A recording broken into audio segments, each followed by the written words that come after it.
Bienvenidos a un nuevo capítulo de Ecosalud, del programa multiplataforma del Eco Multimedios, donde hablamos de prevención en salud. Y hoy nos vamos a ocupar de la voz, del lenguaje.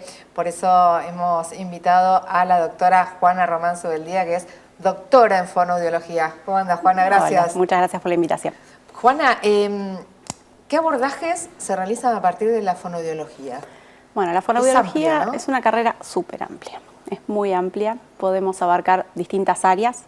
Se puede hacer todo lo que es el diagnóstico y el tratamiento a nivel de la parte de audiología, a nivel del lenguaje y habla, que es quizás por lo que somos más conocidas, el tratamiento sobre todo en niños, pero también se hacen tratamientos de lenguaje en adultos de diversos tipos, pero por ejemplo en cuestiones neurológicas hay mucha intervención del fonoaudiólogo a ese nivel, también todo lo que es memoria, atención, depende el grado de especialización y profundización de cada profesional. Eso pero digamos una lesión a partir de una ACV, por ejemplo, ¿no? Sí, o de ciertas condiciones, enfermedades neurológicas.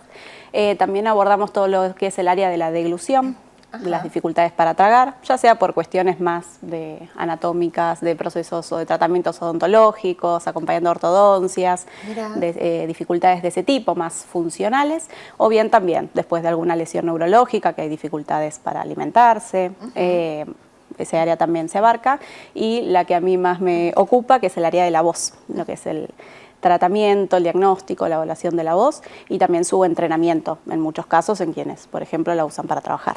¿La pandemia cómo fue para ustedes? ¿Ponen los pacientes por ahí que para recuperarse? Y la pandemia, incidencia? Sí, muchos casos de disfonía por diversos motivos, ya sea por COVID, casos severos que estuvieron con internaciones prolongadas, intubaciones, casos no tan severos, pero como después de una infección siempre puede haber alguna secuela, algún problema en la voz. Personas también por ahí mayores que estuvieron muy aisladas, muy solas, y el hecho de no usar la voz, de estar largas horas, largos días sin por ahí hablar, genera disfonías por desuso. La verdad que la pandemia influyó en diversos ámbitos, y a nivel de la voz un montón. Y ni hablar que en ese momento teníamos mucha dificultad para atender. Claro. Todos estábamos con protocolos muy estrictos. Ahí, por suerte, apareció, se difundió más, porque ya se venía usando, por ahí no tanto en Argentina, pero sí en muchos lugares del mundo, la atención online, la telepráctica, que la verdad es que nos abrió toda una puerta. Al principio fue dificultoso, tanto para los profesionales como para los pacientes. Creo que todos tuvimos que aprender. Exacto. Sí. Y a veces era, bueno, como, no, prefiero esperar, como cierta reticencia. Y la verdad es que hoy en día atiendo más online que en plena pandemia. Después es como que se abrió todo un mundo, y hay mucha gente que vive en lugares donde realmente no hay profesionales, o no hay profesionales que trabajen en el área de la voz puntualmente, y entonces hoy en día trabajo un montón también en esa modalidad. Juana, y con respecto a la voz, ¿cuáles son esos inconvenientes que presenta la voz, que pueden llegar a tu consultorio? También variadísimos. Los problemas de voz pueden ser de diversa índole. Uno puede sentir cambios en la calidad, en cómo suena, ¿no? Sí. Puede sentir que la voz suena más ronca, más sucia, más grave, más finita, ¿no? Hablando en términos así más cotidianos. Puede que uno sienta cambios en su voz en cuanto al sonido o en el rendimiento. Puede ser que me empiece a cansar más que antes, o que me quede más difónico más seguido después de un esfuerzo. O puede pasar que no sienta cambios en el nivel del sonido, pero siento que me canso al hablar, que tengo que hacer esfuerzo, que tengo que hacer más fuerza, que me duele al hablar, también pasa. O que hablar o esforzarme me genera tos y eso me trae más disfonía. Entonces puede abarcar o distintas de estos aspectos o todo junto también. Y puede ser por diversos motivos. Por eso siempre insistimos, y hablando de la prevención, en siempre a cualquier disfonía darle bolilla, no dejarla pasar. Eso te iba a preguntar, ¿qué pasa si uno no lo trata, no? Bueno, porque la disfonía es un síntoma de algo, ¿sí? Nos está hablando de algo, que puede ser algo muy leve, muy benigno, o algo no tan leve ni tan benigno, ¿sí? La disfonía es un síntoma clínico que siempre debe evaluarse, sobre todo, hay una mosquita. Tenemos una mosca acá sí. En el estudio. Sobre todo si esa disfonía dura unos días y no revierte, porque por supuesto que hay distintas condiciones que nos puede dejar unos días con la voz distinta a lo habitual. Claro. El tema es cuando eso se sostiene más de una semana, 10 días, 15 días. Es algo que tenemos que evaluar. Para eso se hace una evaluación, idealmente en primer lugar con un otorrino, también con un fonoaudiólogo. Lo ideal es la evaluación conjunta, porque ambos profesionales miramos distintas cosas, pero bueno, mínimamente ver qué pasa a nivel de esos pliegues vocales, y ese estudio lo hace el otorrino. Y puede ser que sea algo más de índole del uso de la voz, algo más funcional, que haya alguna lesión en pliegues vocales que haya que tener en cuenta, o bueno, hay cuestiones de difonías que pueden estar marcando el inicio o la presencia de alguna condición neurológica, de alguna condición oncológica. Por eso es que hay que prestarle atención, porque si no perdemos tiempo. Claro.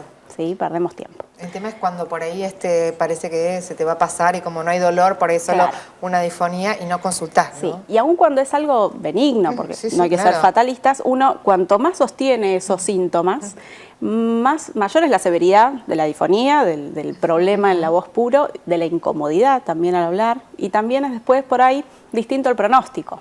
O no es tan rápida la solución, o ya requiere de un conjunto de tratamientos, y no solo. Hay muchas condiciones de pliegues vocales que requieren tratamiento fonoaudiológico y que con eso es suficiente. Muchas que con el tratamiento fonoaudiológico no es suficiente y requiere también cirugía o algún tratamiento médico. Por eso también es importante el trabajo conjunto entre el otorrino, el médico, el fonoaudiólogo. La comunicación es súper importante. Sí, ¿no? El que hacen. Sí. Y Juane, ¿y qué son para recuperarse? ¿Es a través de ejercicios, de medicación, de todo junto? Es como, a veces no estamos tan como ligados en general al área del lenguaje, que yo trabajo mucho con niños con difonía, también con muchos adultos. Sí. Y en general el adulto muchas veces llega un poco diciendo, yo no sé qué hago acá en la fonoaudióloga, ¿no? Como que parece como si nos dedicáramos solo a niños y que tienen miedo de que los hagamos jugar a cosas. Eso no sucede, quédense tranquilos. Pero bueno, es como una terapia física lo que hacemos. Yo siempre les explico de esa manera en la primera entrevista para bajar un poco como ansiedades, porque es como, claro, ¿qué puedo hacer para esto? Lo que hacemos son ejercicios, es un plan de tratamiento sumamente individualizado. Por eso siempre hacemos primero una entrevista de evaluación, una entrevista diagnóstica, para ver qué pasa en la voz, más a cuestiones técnicas, sino también cuál es la demanda de cada persona. Porque no es lo mismo trabajar 8 horas usando la voz que trabajar 14, o que no usar la voz pero tener 3 niños en casa, o trabajar 8 horas con la voz y tener 3 niños en casa. La verdad es que las demandas vocales son muy particulares, entonces en función de eso armamos un programa con ejercitación, con recomendaciones, ¿no? Hacemos como un acompañamiento también muy motivacional, porque esto requiere de mucha adherencia a querer hacer los ejercicios, a querer mejorar, porque tiene que ver mucho con la conducta y la forma de uno de comunicar y de usar la voz. Entonces es un fenómeno complejo la voz, por eso es un tratamiento también muy individualizado, muy puntual, personal, y ¿no? Siempre basado en evidencia científica. Eso es lo más importante. Los fonoaudiólogos, como profesionales de la salud, nos basamos en evidencia científica. O sea, hay ejercicios, hay recursos que, ajustando las variables necesarias para cada persona, se sabe que tienen un impacto positivo haciéndolo de determinada manera. O sea, los tratamientos que hacemos tienen evidencia de que son efectivos. Después, bueno, hay variaciones individuales según cómo cada tratamiento pueda llevarse adelante, pero la verdad que los tratamientos funcionan y eso es importante de saberlo. Y no son tratamientos tan largos, porque a veces eso también da miedo. Porque uno, viste que por ahí te pones ansioso. Sí. Y decís, bueno, querés empezar ya de 2 sesiones, y no, claro. Es cuando, no es tan complejo, no es tan fácil, ¿no? No es tan fácil. En general, siempre, como seguramente alguna vez habrás recibido, la orden es por 10 sesiones, ¿no? La orden médica siempre es por 10 sesiones. Por una cuestión administrativa, que muchas obras sociales o prepagas autorizan de esa manera. La verdad que es totalmente relativo, porque a veces se necesitan 10, a veces se necesitan 6, a veces 12. La verdad que claro, en ese sentido tratamos de flexibilizar. Obviamente después, bueno, las cuestiones administrativas se van viendo según el caso. Pero la realidad es que en general los tratamientos de la voz, sí, se hace de manera individualizada como se debería. Sí, se cumple con valga la redundancia, con el cumplimiento de la prescripción de ejercicios, de ser consistente, de mantener ciertos cuidados. La realidad es que rápidamente se empiezan a ver cambios. Y eso también entusiasma en las ganas de seguir haciendo ejercitación, porque obviamente que requiere de compromiso y sobre todo para mí es muy importante que las personas que consultan entiendan el por qué y para qué hacemos lo que hacemos. Yo en eso, puntualmente, eso es muy del estilo de cada profesional, pero yo les explico todo. Para mí es súper importante que entiendan todo de la voz, que se vuelvan pequeños expertos, claro. Porque de esa manera es mucho más fácil comprometerse. Y es súper importante entender qué es lo que uno está haciendo y cuál es el efecto que esperamos. Juana, ¿qué rol juegan lo emocional y el estrés? Bueno, un montón. A veces también lo sobreestimamos. Por supuesto que la voz en la emoción juega un rol fundamental y viceversa. Nosotros ya hablamos poco por teléfono, pero hablamos con alguien por teléfono y uno por la voz, con el primer hola te das cuenta. Es verdad. ¿Por qué? Porque la voz tiene que ver mucho, es en gran parte una acción muy muscular. ¿Sí? Hay muchos músculos que intervienen en lo que es la producción de la voz. Y lo emocional tiene una contraparte en el tonismo muscular de todo el cuerpo. Claro. Cuando estamos enojados, estamos más tensos que cuando... en todo. Entonces, la voz acompaña eso. Además, ni hablar que con la voz transmitimos lo que queremos decir, lo que sentimos, lo que pensamos, Entonces, por supuesto que tiene una relación muy fuerte. Hay disfonías que son causadas puramente por cuestiones emocionales, psicológicas, las hay. La realidad es que por ahí no es lo más frecuente. Y es en esos casos unas disfonías muy puntuales que tienen solución muy rápida. Claro. ¿Sí? Por ahí el paciente llega al consultorio prácticamente sin voz, porque ahí sí realmente aparecen muchas veces las afonías, que es la ausencia de sonido. Cuando tenemos algún problema con la voz hablamos de difonía. Viste que a veces usamos de forma como sinónimos y no lo son. Exacto. La afonía es la ausencia de sonido. O sea, realmente me quedé sin voz. ¿Sí? Y difonía es cuando, bueno, alguna de sus cualidades cambia. Muchas veces los pacientes por cuestiones emocionales quedan en un momento y saben el día, la hora. Sin motivo, ¿no? Exacto. Y bueno, con ciertas maniobras eso se recupera y en general el paciente se va con su voz. Pero bueno, es más raro encontrar ese tipo de... A ver, no es tan infrecuente. Pero bueno, son cuadros muy puntuales, a eso voy. Pero que se tiene en cuenta todo, ¿no? A la hora que llega un paciente. Ahora, después, en cuadros de disfonías, muchas veces lo emocional juega un rol súper importante, pero por ahí no es el único. La voz tiene esto, las disfonías tienen esto de que son multifactoriales en general. La voz, al ser un fenómeno tan complejo, depende de la participación de muchos sistemas y subsistemas del organismo. Para una mínima producción vocal, yo necesito mi sistema respiratorio, mi sistema laringio, la laringe es donde están las cuerdas vocales, y el sistema resonancial. Esos tres actuando como mínimo, como punto de partida, en interacción y en armonía para que mi voz salga.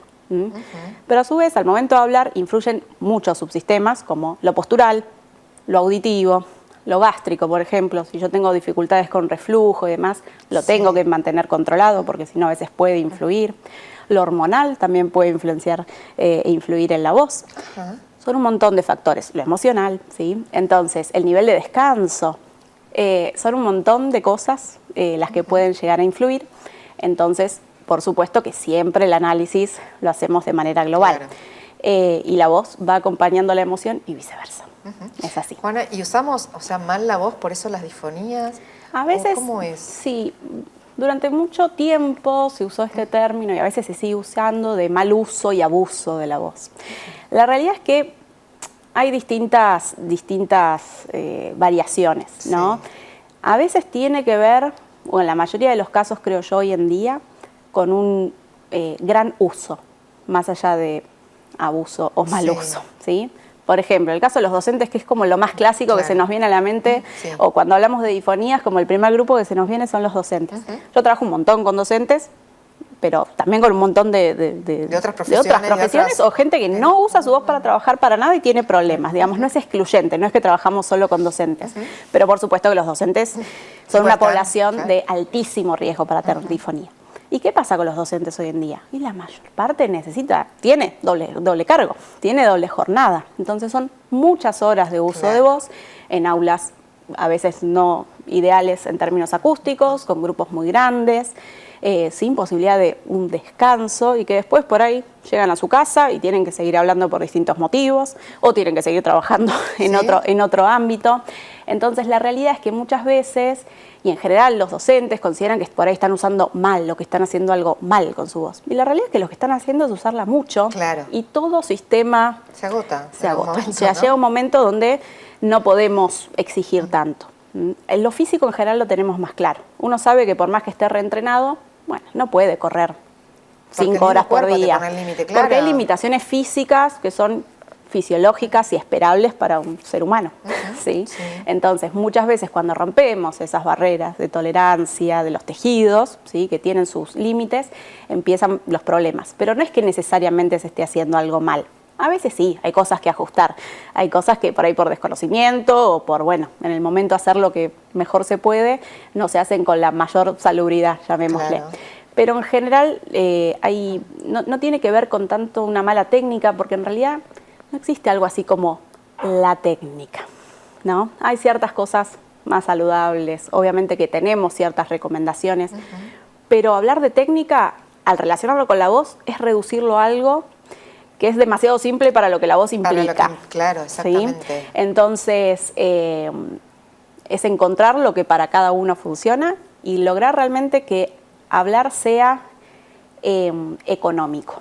Cuando hablamos de voz económica, hablamos de una voz muy eficiente en términos acústicos, una voz que se escucha, que me rinde, que es clara, que me gusta, que también eso es importante, pero a su vez que tiene un bajo costo de energía. Claro. O sea, si yo tengo una voz que se súper escucha, pero es a expensas de un esfuerzo tremendo, de terminar con dolor, y no me sirve para mucho. Costo-beneficio. Exacto. Claro. En cambio, lo que buscamos siempre, y es el objetivo como general de la mayoría de las terapias, es apuntar a eso. La voz con mejor y mayor sonoridad, con el mínimo grado de incomodidad y de esfuerzo.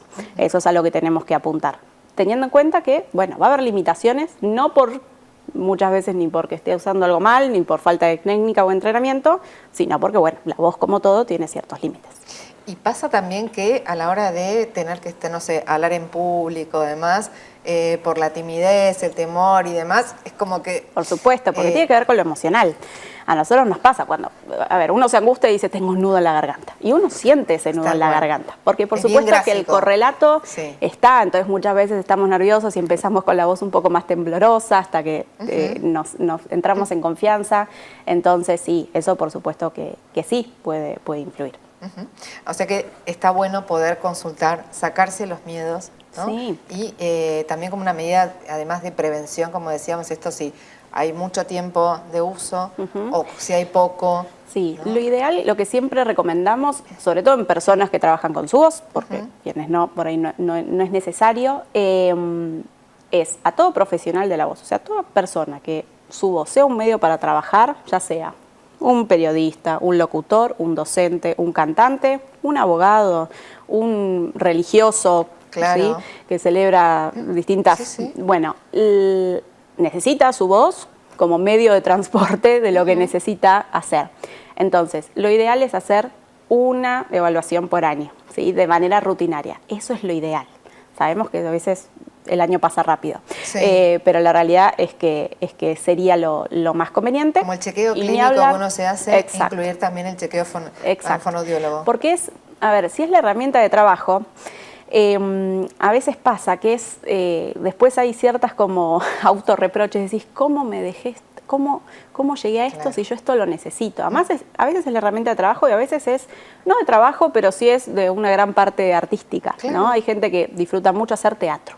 Tal cual. Y de repente empieza con problemas y hasta que no llega a ciertos límites no consultamos. A veces porque no sabemos que se puede consultar, por eso están buenísimos estos espacios.